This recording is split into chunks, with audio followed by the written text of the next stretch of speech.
Por a mi hermano Humberto que nos leas el Evangelio según San Mateo capítulo 5 versículos 1 al 16. A nuestro hermano Mauricio que nos leas del 17 al 48. Luego mi hermano Juan David leerá el capítulo 6 de los versículos 1 al 18. Mi hermano Salomón del 19 al 34. Luego le pido a Carlitos que nos leas el capítulo 7 todo. Puestos en pie. ¿Cómo dices? Bueno, si quieren también leemos Hebreos. Son 3 capítulos que vamos a leer hoy, ya vamos a saber por qué. Hebreos lo podemos dejar para dentro de hoy en 8 días. Y está listo. ¿A quién le corresponde? No, pero en hebreo no. Vamos. Bueno, luego les digo. Sí. Demos la palabra del Señor en el nombre del Padre, del Hijo y del Espíritu Santo. Amén. Las bienaventuranzas. Cuando vio a las multitudes, subió a la ladera de una montaña y se sentó. Sus discípulos se le acercaron y tomando él la palabra comenzó a enseñarles diciendo: Dichosos los pobres en espíritu, porque el reino de los cielos les pertenece. Dichosos los que lloran, porque serán consolados. Dichosos los humildes, porque recibirán la tierra como herencia. Dichosos los que tienen hambre y sed de justicia, porque serán saciados. Dichosos los compasivos, porque serán tratados con compasión. Dichosos los que de corazón limpio, porque ellos verán a Dios. Dichosos los que trabajan por la paz, porque serán llamados hijos de Dios. Dichosos los perseguidos por causa de la justicia, porque el reino de los cielos les pertenece. Dichosos serán ustedes cuando por mi causa la gente los insulte, los persiga y levante contra ustedes toda clase de calumnias. Alégrense y llénense de júbilo, porque les espera una gran recompensa en el cielo. Así también persiguieron a los profetas que los precedieron a ustedes. Ustedes son la sal de la tierra, pero si la sal se vuelve insípida, ¿cómo recobrará su sabor? Ya no sirve para nada, sino para que la gente la deseche y la pisotee. Ustedes son la luz del mundo. Una ciudad en lo alto de una colina no puede esconderse, ni se enciende una lámpara para cubrirla con un cajón. Por el contrario, se pone en la repisa para que alumbre a todos los que están en la casa. Hagan brillar su luz delante de todos, para que ellos puedan ver las buenas obras de ustedes y alaben al Padre que está en el cielo. No piensen que he venido a anular la ley o los profetas. No he venido a anularlos, sino a darles cumplimiento. Les aseguro que mientras existan el cielo y la tierra, ni una letra ni una tilde de la ley desaparecerán hasta que todo se haya cumplido. Todo el que infrinja uno solo de estos mandamientos, por pequeño que sea, y enseña a otros a hacer lo mismo, será considerado el más pequeño en el reino de los cielos. Pero el que los practique y enseñe será considerado grande en el reino de los cielos. Porque les digo a ustedes que no van a entrar en el reino de los cielos a menos que su justicia supera la de los fariseos y de los maestros de la ley. Ustedes han oído que se dijo a sus antepasados: no mates, y todo el que mate quedará sujeto al juicio del tribunal.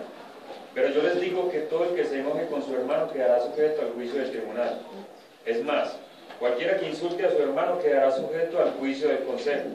Pero cualquiera que lo maldiga quedará sujeto al juicio del infierno. Por lo tanto, si estás presentando tu ofrenda en el altar y allí recuerdas que tu hermano tiene algo contra ti, deja tu ofrenda allí delante del altar. Ve primero y reconcíliate con tu hermano. Luego vuelve y presenta tu ofrenda.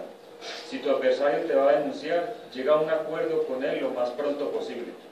Hazlo mientras vayan de camino al juzgado, no sea que te entregue al juez y el juez al guardia, y te echen en la cárcel.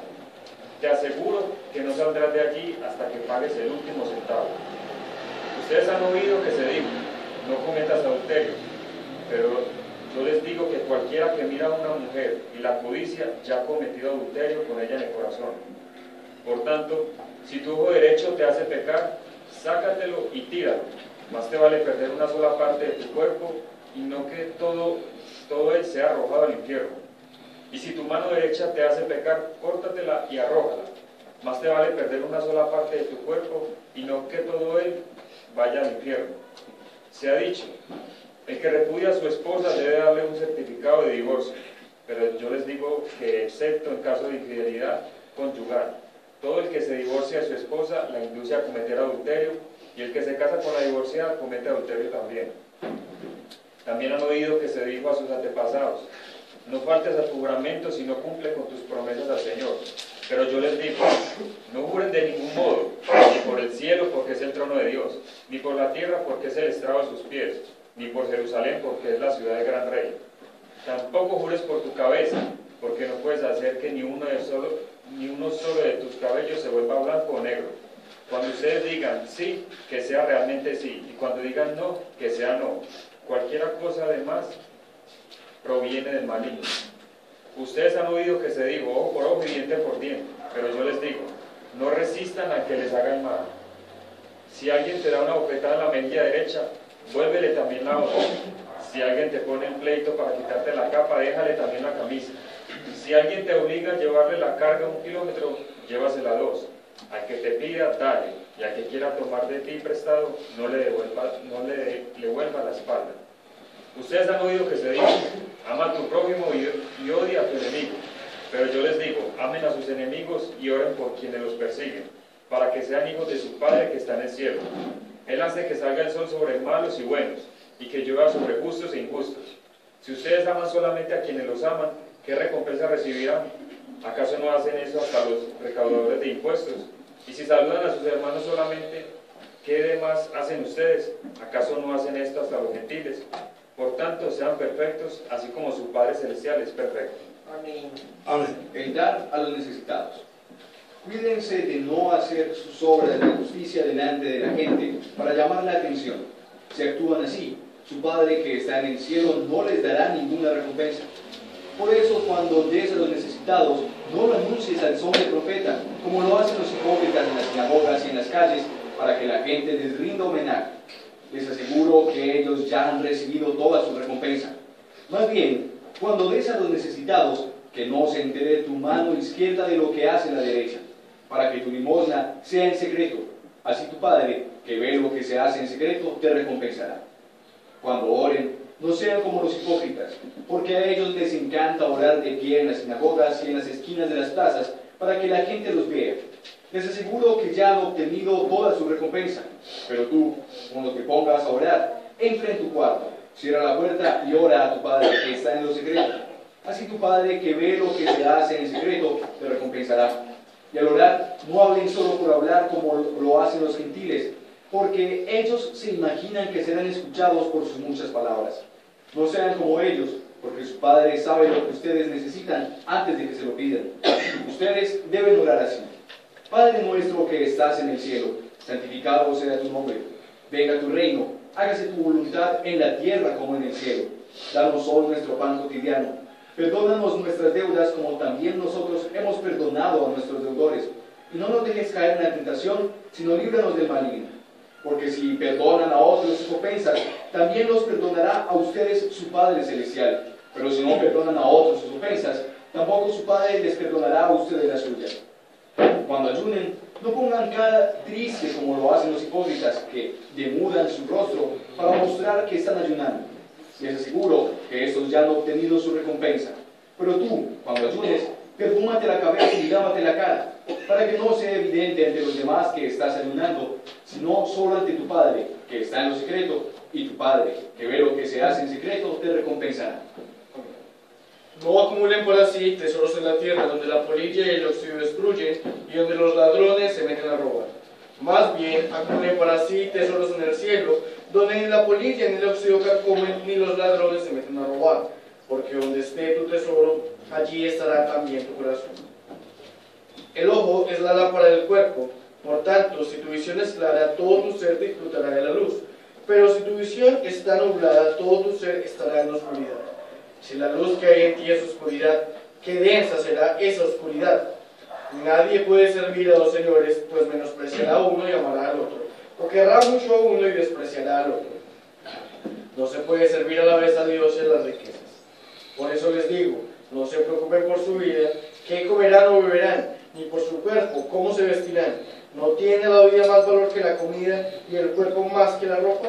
Fíjense en las aves del cielo, no siembran ni cosechan ni almacenan en graneros, sin embargo el Padre Celestial las alimenta.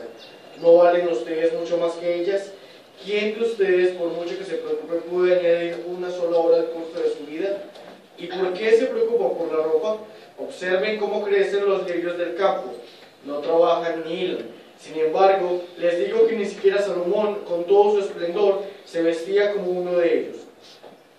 Si así viste Dios a la hierba que hoy está en el campo y mañana será arrojada del horno, ¿no hará mucho más por ustedes, gente de poca fe? Así que no se preocupen diciendo, ¿qué comeremos o qué beberemos o con qué nos vestiremos? Porque los paganos andan tras todas estas cosas y el Padre Celestial sabe que ustedes las necesitan. Más bien, busquen primeramente el reino de Dios y su justicia, y todas estas cosas les serán añadidas. Por lo tanto, no se angustien por el mañana, el cual tendrá sus propios afanes. Cada día tiene ya sus problemas. Amén. No juzguéis para que no seáis juzgados, porque con el juicio con que juzgáis seréis juzgados, y con la medida con que medís os será medido. ¿Y por qué miras la paja que está en el ojo de tu hermano y no echas de ver la viga que está en tu propio ojo? ¿O cómo dirás a tu hermano, déjame sacar la paja de tu ojo y he aquí la viga en el ojo tuyo? Hipócrita, saca primero la viga de tu propio ojo y entonces verás bien para sacar la paja del ojo de tu hermano. No deis lo santo a los perros, ni echéis vuestras perlas delante de los cerdos, no sea que las pisoteen y se vuelvan y os despedacen. Pedid y se os dará, buscad y hallaréis, llamad y se os abrirá. Porque todo aquel que pide, recibe, y el que busca, halla, y al que llama, se le abrirá. ¿Qué hombre hay de vosotros que si su hijo le pide pan, le dará una piedra? ¿O si le pide un pescado, le dará una serpiente? Pues si vosotros, siendo malos, sabéis dar buenas dádivas a vuestros hijos, ¿cuánto más vuestro Padre que está en los cielos dará buenas cosas a los que le pidan? Así que todas las cosas que queráis que los hombres hagan con vosotros, así también haced vosotros con ellos, porque esto es la ley y los profetas. Entrad por la puerta estrecha, porque ancha es la puerta y espacioso el camino que lleva a la perdición, y muchos son los que entran por ella, porque estrecha es la puerta y angosto el camino que lleva a la vida, y pocos son los que la hallan. Guardaos de los falsos profetas, que vienen a vosotros con vestidos de ovejas, pero por dentro son lobos rapaces. Por sus frutos los conoceréis. ¿Acaso se recogen uvas de los espinos o higos de los abrojos? Así, todo buen árbol da buenos frutos, pero el árbol malo da frutos malos. No puede el buen árbol dar malos frutos, ni el árbol malo dar buenos frutos. Todo árbol que no da buen fruto es cortado y echado en el fuego. Así que por sus frutos los conoceréis. No todo el que me dice, Señor, Señor, entrará en el reino de los cielos, sino el que hace la voluntad de mi Padre que está en los cielos. Muchos me dirán en aquel día, Señor, Señor, ¿no profetizamos en tu nombre? Y en tu nombre echamos fuera demonios, y en tu nombre hicimos muchos milagros. Y entonces les declararé, nunca os conocí, apartaos de mí, hacedores de maldad. Cualquiera pues que me oye estas palabras y las hace, le compararé a un hombre prudente que edificó su casa sobre la roca. Descendió lluvia y vinieron ríos, y soplaron vientos y golpearon contra aquella casa, y no cayó porque estaba fundada sobre la roca. Pero cualquiera que me oye estas palabras y no las hace, le compararé a un hombre insensato que edificó su casa sobre la arena. Y descendió lluvia y vinieron ríos, y soplaron vientos, y dieron con ímpetu contra aquella casa, y cayó, y fue grande su ruina. Y cuando terminó Jesús estas palabras, la gente se admiraba de su doctrina, porque les enseñaba como quien tiene autoridad, y no como los escribas. Palabra de Dios. Amén. Amado Señor, te damos muchas gracias porque hoy hablas a tu pueblo. A partir de hoy, Señor, vamos a abordar este texto del Sermón del Monte, un gran tesoro para tu pueblo, la iglesia. Y te pedimos que seas tu Espíritu Santo guiándonos a profundizar en la meditación de tu palabra, a conocerte más como Rey soberano de nuestras vidas, a que tú hables más a nuestros corazones, que nos moldees cada día más a tu imagen preciosa. Asístenos con el poder de tu Espíritu Santo para comprender las palabras de tu santo libro. Edifica tu iglesia con la edificación que tú le quieres dar, añadiendo cada día a los que van siendo salvados. Amado Señor, también oramos por aquellos que no han escuchado el Evangelio, pero que hoy, al ser confrontados con la predicación de la palabra, tú atraes a ti mismo. Te damos honor y gloria y majestad en tu iglesia por los siglos de los siglos. Amén. Muy bien, hermanos, este es el sermón correspondiente al Día del Señor, 22 de marzo de 2015, y lo he titulado El Rey Jesús proclama la constitución de su reino. Y quiero comenzar relatando una historia que de pronto por algunos de ustedes desconocían. Una historia que de pronto algunos han juzgado injusta o difícil. Y es la historia de dos colombianos que están presos en la China. Porque de atrevidos se pusieron a llevar cocaína, heroína, pensando que iban a lograr un gran capital y que el mal iba a ser redondado en grandes ganancias. Sin embargo, los encontraron con droga, los apresaron y el juez los sentenció a muerte. En China, la pena por el delito de narcotráfico es la pena de muerte. La familia de ellos está abogando y está pidiéndole a la Cancillería que haga una intercesión, a ver si de pronto extraditan a esos pobrecitos muchachos y los traen a la tierra colombiana, en donde por supuesto en injusticia no pagarán ni un día más de cárcel, porque ellos no cometieron el delito aquí. La realidad es que China, a pesar de ser una nación tan grande y de tener quizás el comercio internacional más grande del mundo, es uno de los países que tiene más bajo índice de drogadicción y más bajo índice de narcotráfico en el mundo. ¿Por qué razón? Porque allá las leyes son muy estrictas al respecto. Y muchos de los colombianos o extranjeros que son impulsados a llevar drogas a esta nación desconocen su ley. No saben que si lo llegan a encontrar con drogas, la pena es muerte. Es que cada nación tiene un conjunto de leyes que la rigen. Y a la esencia o fundamento de estas leyes se les conoce como constitución. Y todo gobierno debe procurar que sus súbditos y sus visitantes conozcan sus leyes para que ellos puedan convivir en armonía dentro de sus fronteras. Esa es la idea de la ley.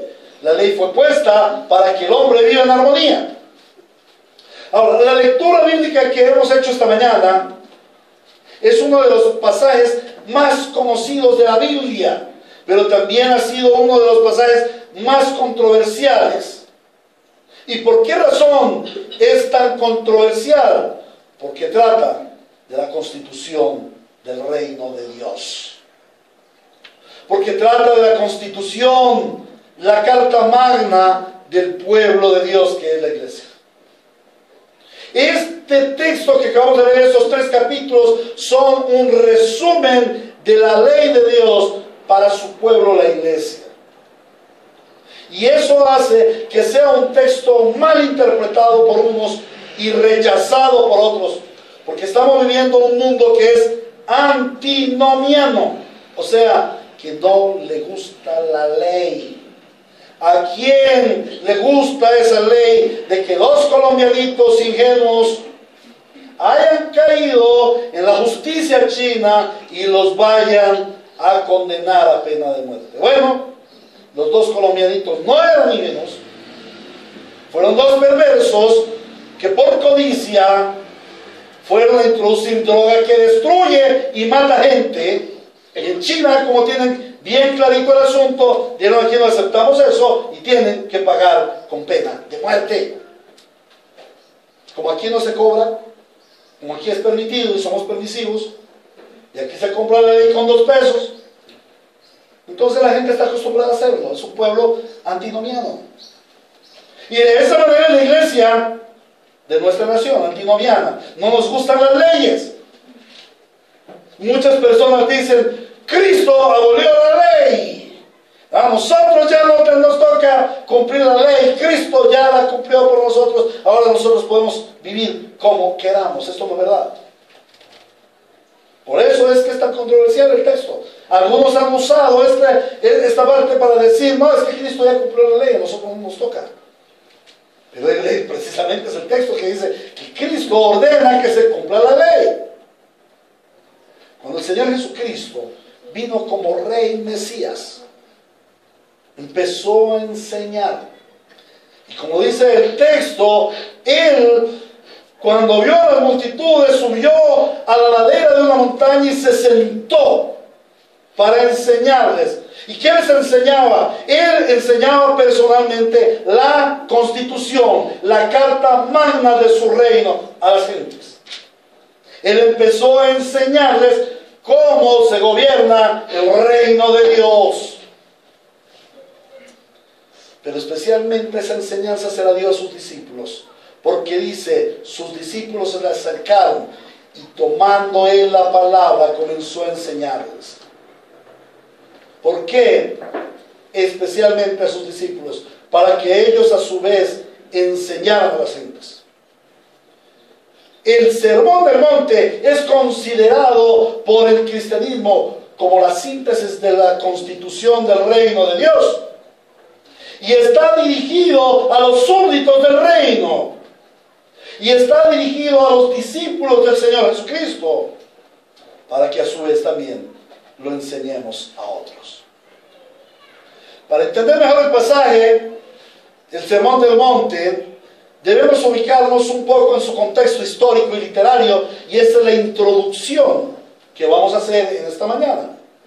Es una introducción, vamos a contemplar algunos puntos, pero es como abrir la puerta o tomar la llave para abrir la puerta y entrar en un gran castillo que es el Sermón del Monte, que nos dirige a vivir en el reino de los cielos. Entonces vamos a ubicarnos en ese contexto histórico y literario. En primer lugar, debemos entender quién estaba enseñando el Sermón del Monte. ¿Quién estaba enseñando el Sermón del Monte? El Señor Jesús. ¿Pero quién es el Señor Jesús? Aquí es donde viene el asunto. Para cada persona el Señor Jesús es diferente. ¿Quién era el Señor Jesús para los judíos de la época? ¿Quién es el Señor Jesús para Dios? ¿Quién es el Señor Jesús para su iglesia? ¿Quién es el Señor Jesús? ¿Quién es el Señor Jesús? Y por allí debemos comenzar acerca del Sermón del Monte. Porque este sermón no hubiera podido predicar desde el aspecto moralista, bueno, Buda, o quizás Confucio, quizás Mahoma, cualquier otro. La esencia no está en lo que dice el Sermón del Monte, la esencia está en quién lo dijo, cómo lo dijo, para qué lo dijo, a quién se lo dijo. Reglas moralistas hay muchas. Y muchos intérpretes de este texto han enfocado su interpretación en el moralismo, en el legalismo. Claro, ahí hay un conjunto de leyes que supuestamente están para regir a la iglesia. ¿Quién era el Señor Jesús para los judíos? Hemos visto que el evangelista Mateo se esfuerza por presentar al Señor Jesús como el rey de los judíos. Sí, el Señor Jesús era de nacionalidad judía, pero a su vez era el Mesías, el enviado por Dios para liberar a su pueblo del cautiverio. Sin embargo, pocos de los judíos llegaron a comprender que ese rey no era un rey terrenal, sino que su reinado es espiritual, es celestial y es eterno. Por esa razón, cuando vamos a interpretar el Sermón del Monte, no lo podemos circunscribir simplemente a las enseñanzas éticas, morales o religiosas que nos muestra el texto para vivir una vida terrenal. No nos puede conducir a pensar que si una persona cumple todas estas normas, va a alcanzar un alto puesto en los cielos. Ni siquiera va a lograr ser salva. No, este texto no fue predicado por el Señor Jesús para ello. Ahora, la gran mayoría de judíos de la época, y muy especialmente esa capa gobernante, no podían ver en el Señor Jesús al Rey Mesías. Lo consideraban como un simple rabí, un doctor en la ley. Algunos fueron un poquito más allá y lo consideraron un profeta, pero pocos lo llegaron a conocer como el Rey Mesías. Sin embargo, a través de la historia, la iglesia ha recibido a Jesús como el Rey Mesías, como el Rey que viene a establecer un reino espiritual, un reino celestial, un reino eterno en nuestras vidas. Y cuando nosotros vamos a estudiar el texto o el mensaje del Sermón del Monte, debemos enfocarnos en ello. El Rey que nos está hablando de su santo reino celestial y eterno. El texto comienza diciéndonos que eran multitudes las que lo seguían al Señor Jesucristo por la región de Galilea. ¿Y por qué lo seguían? Recordemos la enseñanza de la semana pasada. El capítulo 4, versículos 23 al 25, nos decía que el Señor Jesús enseñaba en las sinagogas y predicaba las buenas noticias del reino y sanaba a todos los enfermos, endemoniados, lunáticos que le traían. Claro, había mucha razón para que la gente lo siguiera, pero ¿cuál era la razón principal? Recordemos la semana pasada que todo Él lo estaba haciendo, todo esto Él lo estaba haciendo para establecer su reino en la tierra. Él comienza a establecer su reino en la tierra y a desplazar el reino de las tinieblas. Por eso Él tiene poder para echar fuera demonios, por eso Él tiene poder para sanar a todos los enfermos que le traían. Por eso Él tiene poder para predicar el Evangelio a todo tipo de gente, griegos, turcos, romanos, sirios. Pero también tenía poder para enseñar en la sinagoga al pueblo judío. El Señor Jesús estaba avanzando el reino del cielo. Y ya eran multitudes las que estaban clamando por el reino de Dios en su vida y las que venían al Señor en busca de alivio para su vida oprimida por el gobierno de Roma. No, por el gobierno de las tinieblas. Eran multitudes las que manifestaban un urgente cambio de reino para sus vidas. Cuando nosotros venimos al Sermón del Monte, debemos observar que hay un cambio de reino en nuestras vidas. Que la única forma como podemos andar conforme al modelo del Sermón del Monte es que el reino de Dios se haya establecido en nuestras vidas. Por otra parte, también debemos comprender que el Sermón del Monte no es una nueva ley. Algunas personas lo interpretan como una ley para la iglesia.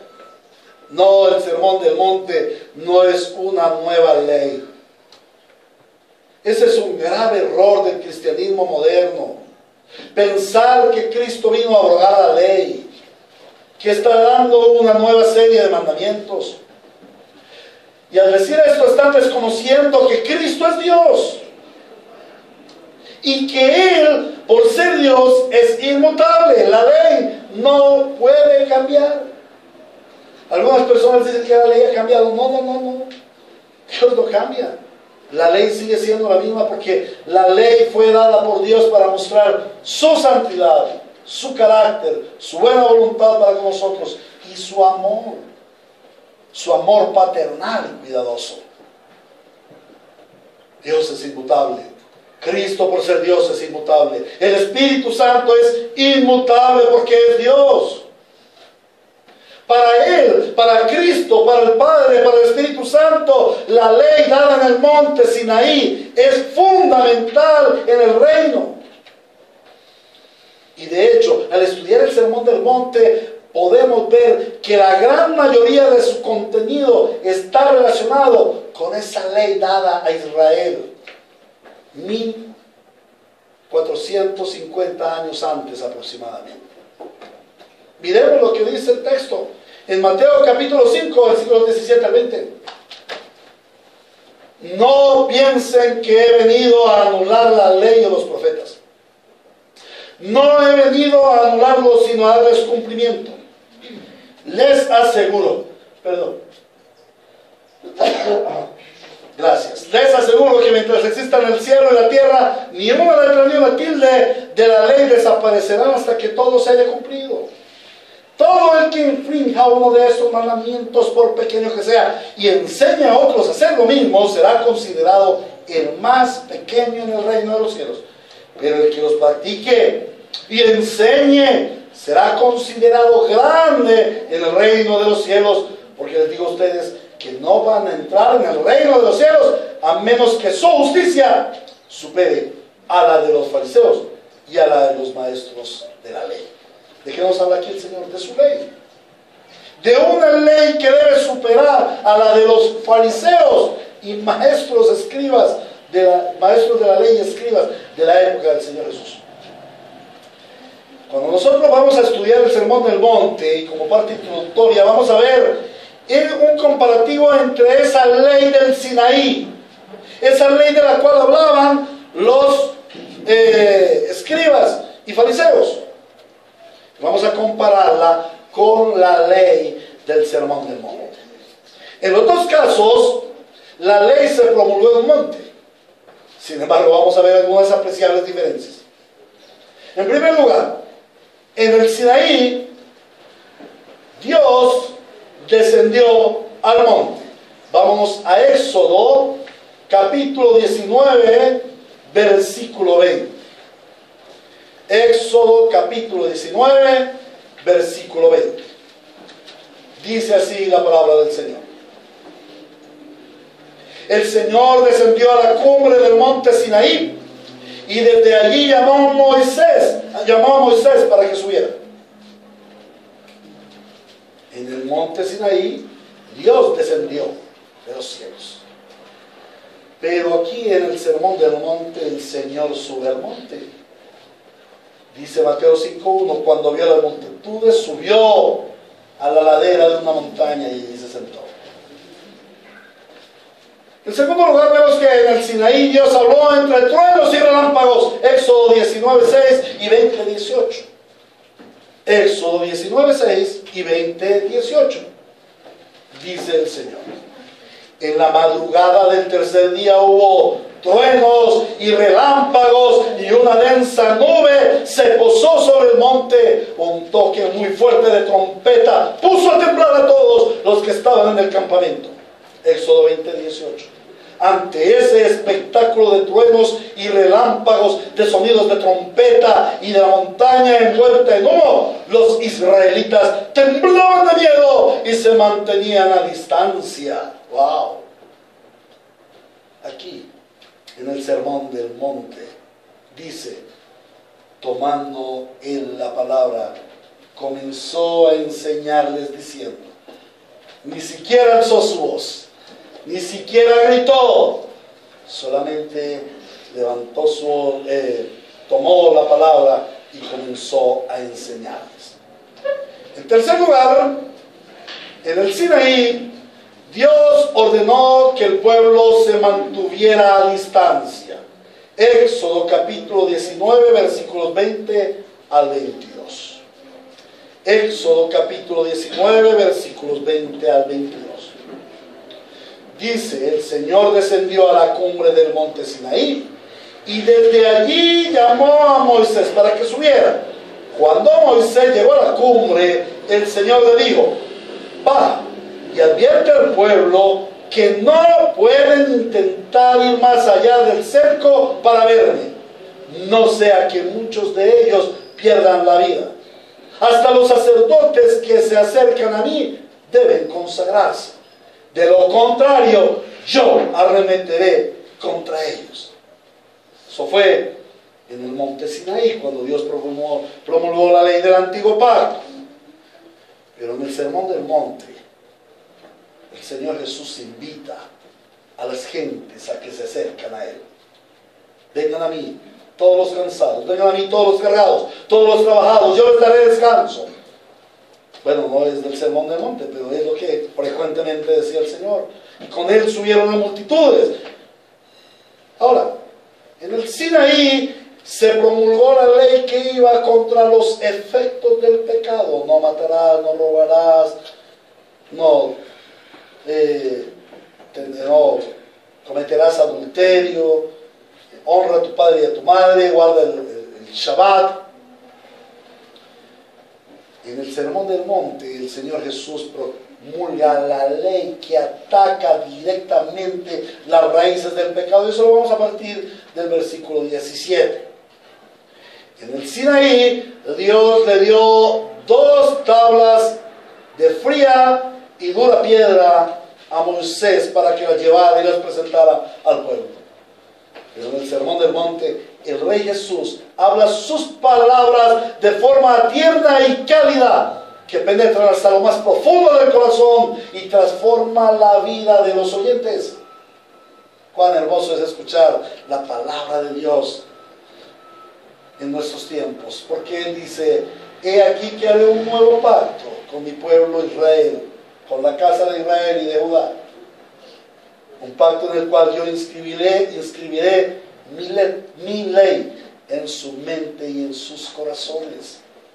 La palabra de Dios viva y eficaz penetra cálidamente en nuestros corazones para operar una transformación gloriosa para Cristo Jesús. Un aspecto muy importante de este sermón es que el Rey Jesús confronta a los líderes judíos de la época por su dureza de corazón al interpretar la ley de manera equivocada.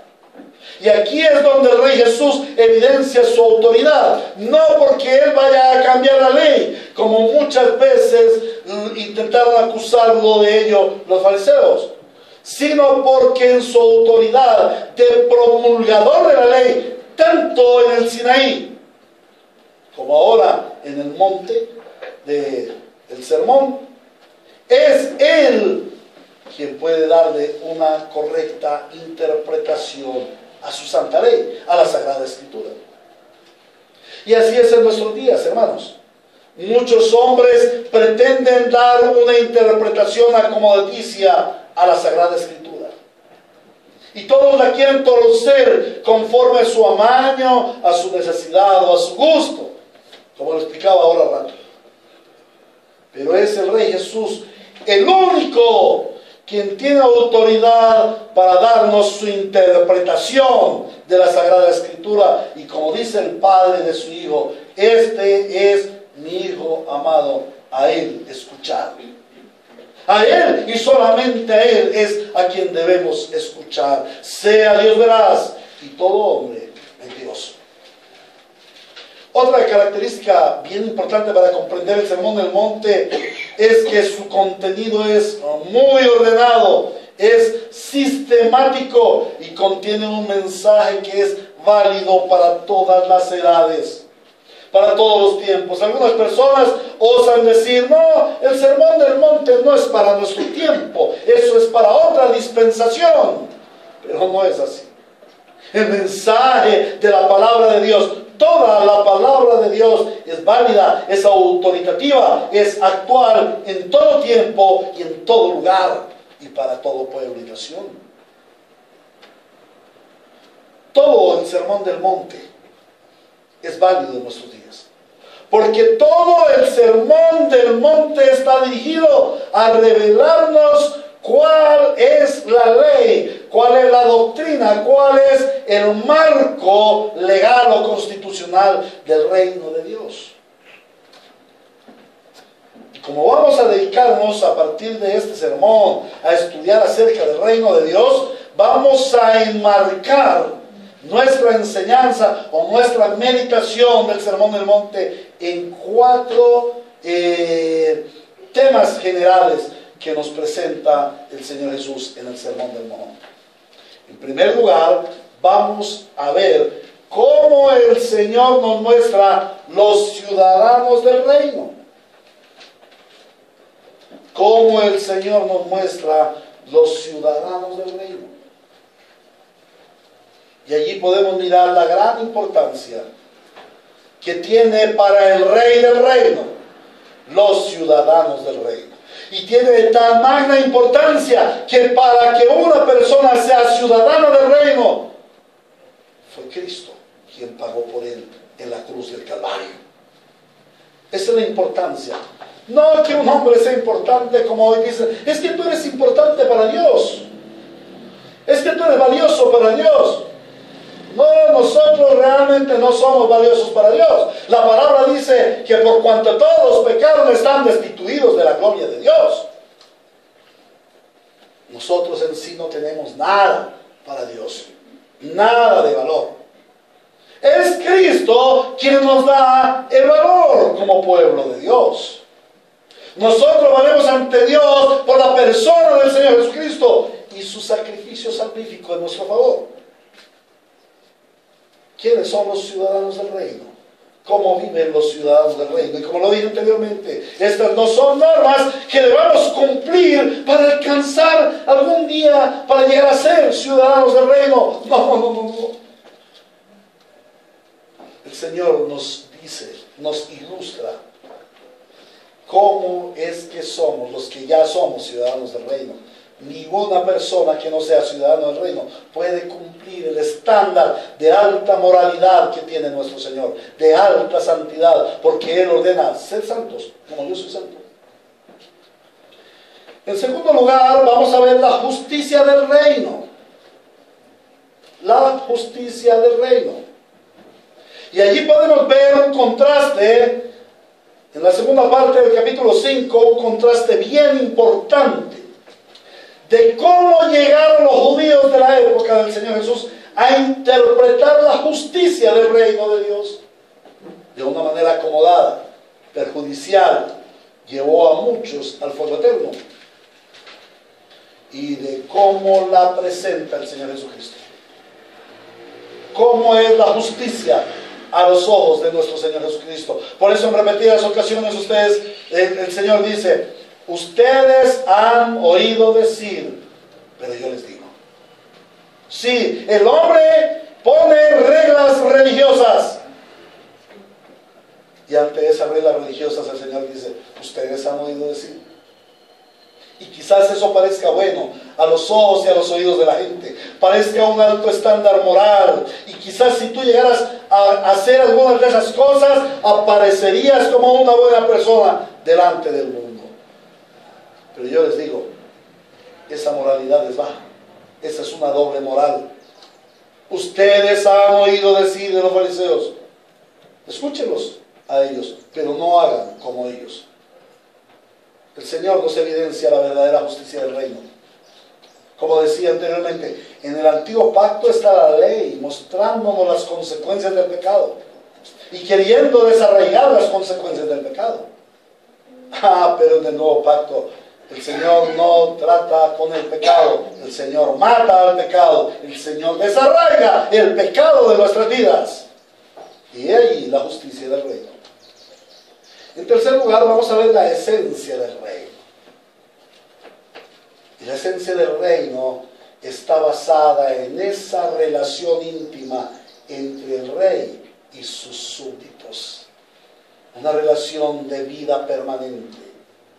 Una relación de vida no buena, sino óptima en Cristo Jesús. Una relación de vida de esperanza. Y después del Señor haber presentado cómo y quiénes son los ciudadanos del reino, cómo es la justicia del reino, cómo se debe practicar y cuál es la esencia del reino, entonces Él exhorta a su pueblo a entrar en el reino. Y cuando Él exhorta a su pueblo a entrar en el reino, no es que Él nos esté invitando a ver si nosotros queremos entrar en el reino, sino que Él nos dice: ya estamos en el reino y debemos penetrar cada vez más en el reino de los cielos. Bueno, Los ciudadanos del reino, la justicia del reino, la esencia del reino y la exhortación a entrar en el reino es la estructura con la cual vamos a conducir nuestra meditación en el Sermón del Monte para comprender así la constitución del reino de Dios. Rogamos pues al Señor que Él sea propicio a nosotros y no solamente nos dé a entender su santa palabra, sino que también le inscriba en nuestros corazones, que su Santo Espíritu nos asista para pasar de ser simples oidores a ser hacedores de su palabra. De esta manera, de hoy en 8 días, si Dios nos da la licencia, si Dios nos lo permite, comenzaremos con las bienaventuranzas. A Dios nuestro Señor sea toda la gloria en su iglesia por los siglos de los siglos. Amén. ¿Qué aplicaciones debemos tener para esta enseñanza o sermón de esta mañana?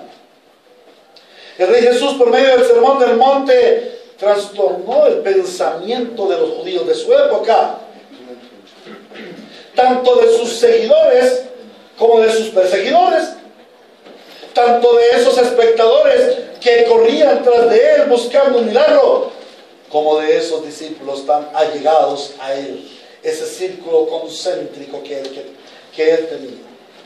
Un amigo muy amado, Juan, un grupo de 3 muy fieles, Juan, Pedro y Jacobo, y luego ese círculo de los 12, de los cuales finalmente uno le traicionó, y luego ese círculo de los 70, y luego ese círculo de los 120, y luego ese círculo de los 5,000 y de los miles que acudían a él, esperando escuchar su palabra, porque como dice al final, y todos le escuchaban porque enseñaba como quien tiene autoridad y no como los escribas y fariseos. En un aspecto que no meditamos tan fuertemente en esta mañana,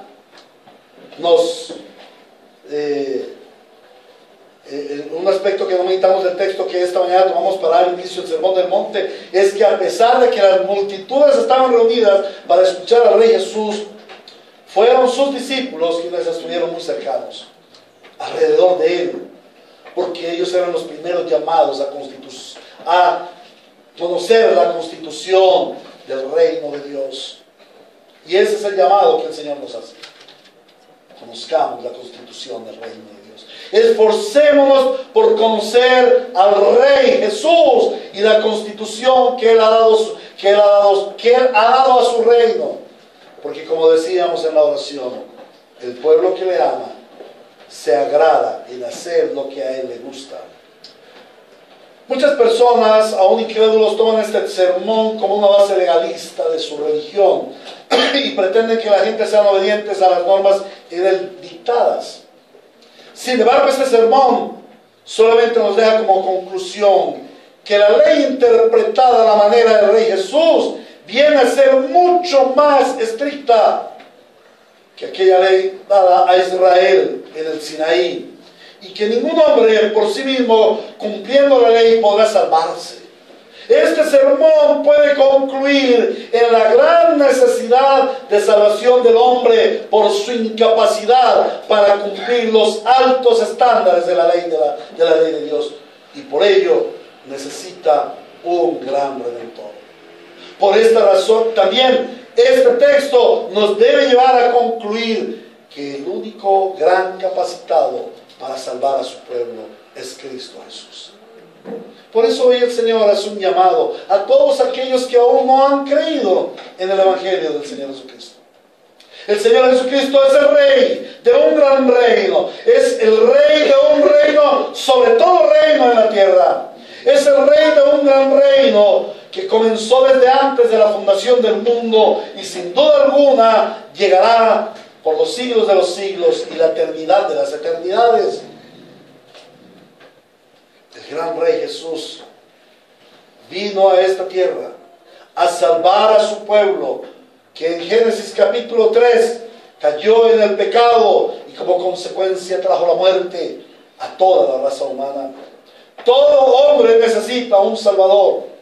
Y si tú estás hoy aquí y nunca habías escuchado acerca de la salvación, o has escuchado acerca de la salvación, pero no has corrido a Cristo, este es el día en que el Señor te dice: yo soy el Rey, Y como rey tengo un reino, y en ese reino tengo una constitución, y nadie que no cumpla los altos estándares de la constitución de mi reino podrá entrar en el reino de los cielos.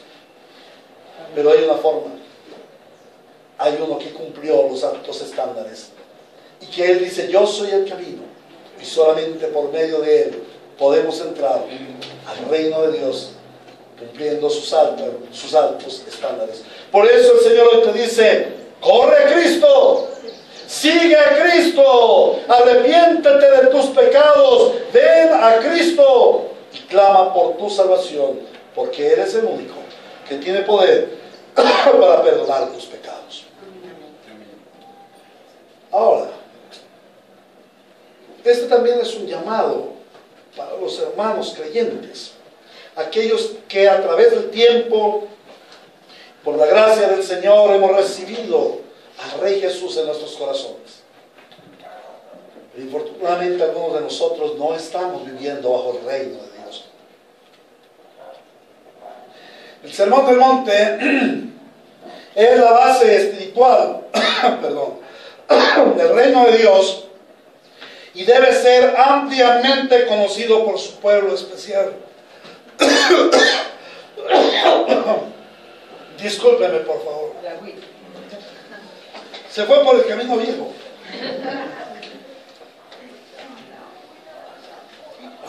Gracias. Decía que el Sermón del Monte es la base espiritual del reino de Dios y debe ser ampliamente conocido por su pueblo especial, la iglesia, en todo tiempo y en todo lugar. Y no importa cuántas veces lo estudiemos, siempre el Rey Jesús tendrá algo más que enseñarnos acerca de la constitución de su santo reino. De hecho, este Sermón del Monte lo encontramos una y otra vez repetido en la Sagrada Escritura. Está repetido como historia en el mismo Evangelio, pero también está repetido como predicación en los Hechos de los Apóstoles, y está repetido como doctrina en las epístolas, y está repetido, ya consumado perfectamente en el reino eterno. El Sermón del Monte es un llamado a la iglesia a vivir conforme a la voluntad de Dios expresada en la constitución del reino. Por eso el Señor nos exhorta a conocer la constitución del reino en el Sermón del Monte. A Cristo nuestro Señor sea toda la gloria en su iglesia por los siglos de los siglos. Amén. Oremos. Gracias, Señor, por tu palabra en este día. Gracias porque te ha placido hablarnos